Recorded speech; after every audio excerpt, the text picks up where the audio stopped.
Hello, I'm Trevor Parkins-Cabarrus, the founder and CEO of SteamPunk Junction, and today, February 2nd, 2016, we're out front of the TTC headquarters at Davisville Station. We're going to go inside for an interview with the man in charge himself, Andy Byford. Come this way. Hi, I'm Andy Byford. I'm the Chief Executive Officer of the Toronto Transit Commission, speaking to you today from the headquarters of the TTC at the McBrien Building. Welcome to Tales of Toronto Transit.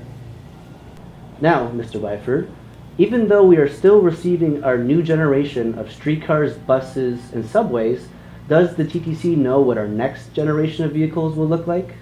Well, I think we're going to keep a very close eye on technology as it emerges. I mean, at the end of the day, my primary focus right now is to modernize what we've got today. So we are introducing 204 state-of-the-art new low-floor air-conditioned streetcars. We've got the Toronto Rockets running up and down on Line 1, and they're proving to be spectacularly reliable, so really pleased about that. We've got Nova buses, articulated buses on many of our busiest routes now. So we're working our way through progressively modernizing our fleet.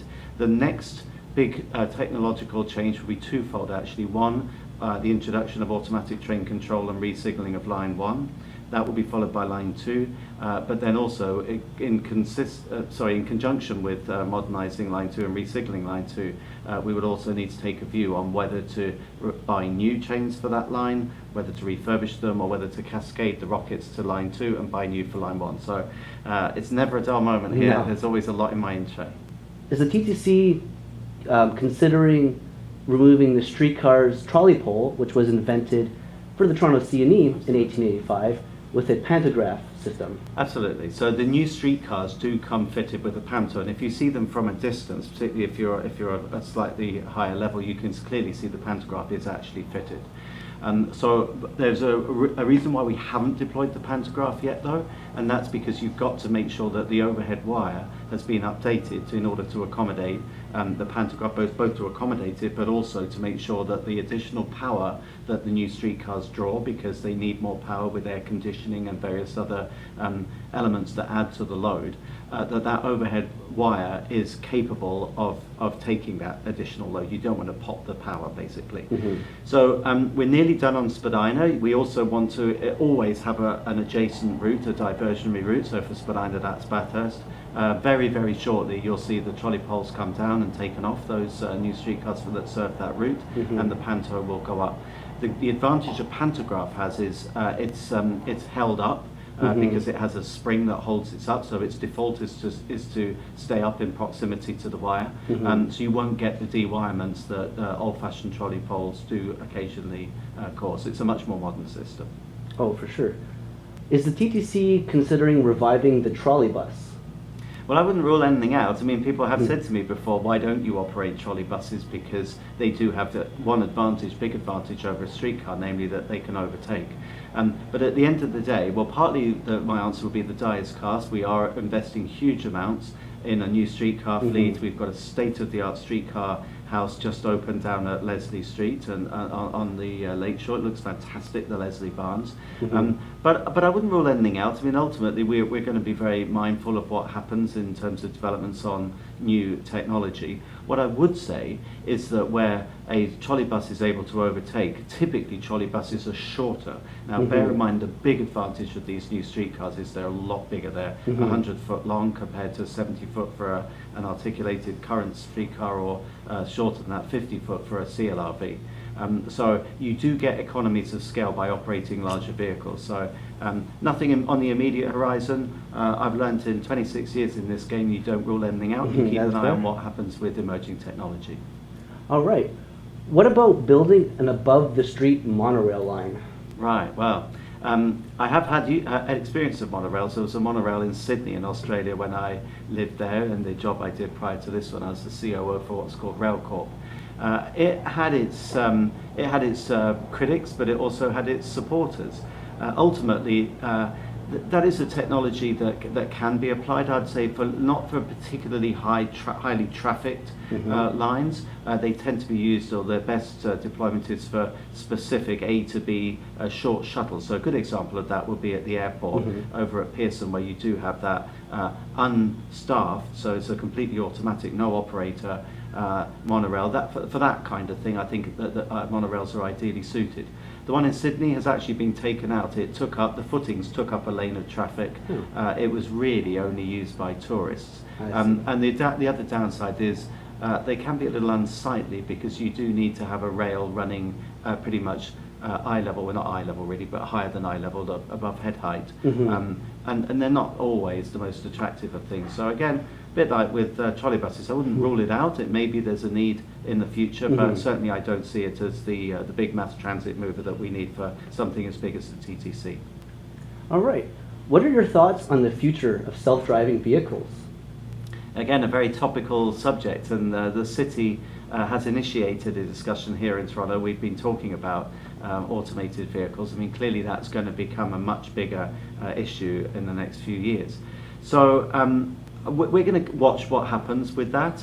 I mean, I think one of the big technology changes that's going to hit the TTC soon, it's already happening, is the advent of automatic train control. So there's not no operator, there's still an operator, but the train will be driven automatically, so it's a computer-driven railway. And automatic train control also means with moving block signalling, you can move trains safely much closer together than you can on a conventional fixed block signal. So you can actually run more trains, which is more line capacity.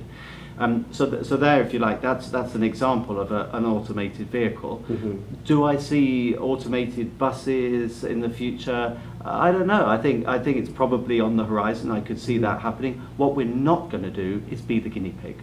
We've been down that road before with the hybrid buses. We were one of the first transit properties to use hybrid buses. The technology wasn't fully proven. They have not proven to be one of our more successful vehicles. In fact, we're looking to retire them early. So I think I'd rather play a waiting game. Let's see what happens. Let's see how other properties get on with automated vehicles, and then we'll take a view on whether they have a place here in Toronto. Oh, for sure. You definitely don't want to be the first to try them out. No. Now, in 1912, the city had considered building an underground streetcar line, but those plans fell through. And then later, the TTC also considered building an underground streetcar line below Queen. Are there any more plans for another attempt at an underground streetcar line? Well, there's something akin to that being built right now, which is, of course, the Scarborough-Eglinton Crosstown, which, although that's not a streetcar line per se, that's an LRT line, that does run underground for the central section through the busiest part of town, so it then emerges at either end to run at grade in a dedicated lane. So that effectively is really the best example of saying what's happening now. That will happen. That will open in 2021, a Metrolinx project. As you rightly say, though, we did look at it once before. There is, and it's kind of a well-kept secret. There is an unfinished station under Queen. I've been in there, and that was the original intention of the TTC, to run an underground streetcar route through central Toronto. My view would be, if you're going to go underground, you're going to build an underground infrastructure, why not go the full hog and build a subway? Although there is a hybrid that I can think of. What you can do is initially build an underground streetcar line that has the potential to be converted into subway if traffic numbers warrant that. And the classic example of that would be Brussels, where that's happening right now. They've got some underground tram lines that, because ridership is rocketing over there, they're now looking to upgrade to a subway. But my view would be, first up, if you're going to go to all the expense of building a tunnel, go the full hog, plan for the future, build a subway. Makes sense. Now, when streetcars first came to Toronto, they were revolutionary. The rails kept the vehicles out of the mud, and many carriages of the day would take advantage of these rails to keep themselves out of the mud as well. Now, 150 years later, of course, that is no longer the case, and the streetcar has to share the roads with a huge amount of cars. Do you foresee a day when the streetcar will no longer share the street? Certainly, build any new line, I would be absolutely advocating for a streetcar to have its own right of way. I mean, we do have a number of rights of way. We've got the one on St. Clair, Spadina, what part of Queen actually runs along, as you know, runs along its own right of way. And there are huge advantages to that. I mean, if you look at the punctuality statistics for the TTC streetcar routes, and we publish them all very transparently on our website, the punctuality figures for those streetcar routes that run along a dedicated right of way are that much higher. And it kind of stands to reason because the streetcar isn't having to interact with general traffic. There's also another reason for building a right-of-way. It's inherently safer because customers are getting out onto an island and getting on board from an island and not having to step out into traffic. But having said that, for now we are operating in mixed traffic, so our strategy with the city is to give the streetcars the best possible chance of getting through traffic. So we are introducing, with the city, we're looking to have more bans on left turns, better control of parking, so make sure no one's fouling the rail, less deliveries on streetcar routes, and more priority signals so that the streetcars have a fighting chance of getting through what are ever more congested streets. It is a struggle out there. Now, as I'm sure you know, there is a hidden collection of antique TTC vehicles out in Ottawa. Yeah. If the TTC had the money to bring these home, what would they do with them? Well, I'll say straight up, I'm kind of a kindred spirit to you. I would love to see a Toronto Transit Museum, and I think back to my time in London, one of the absolute jewels in the crown of London's tourist offer, and for that matter residents, is the London Transport Museum, where London Transport pretty much have kept an example of every vehicle they've ever had. There's simulators there so kids can have a go at driving a train, there's old signs, there's old uniforms. It's fabulous because London has a very rich transit history.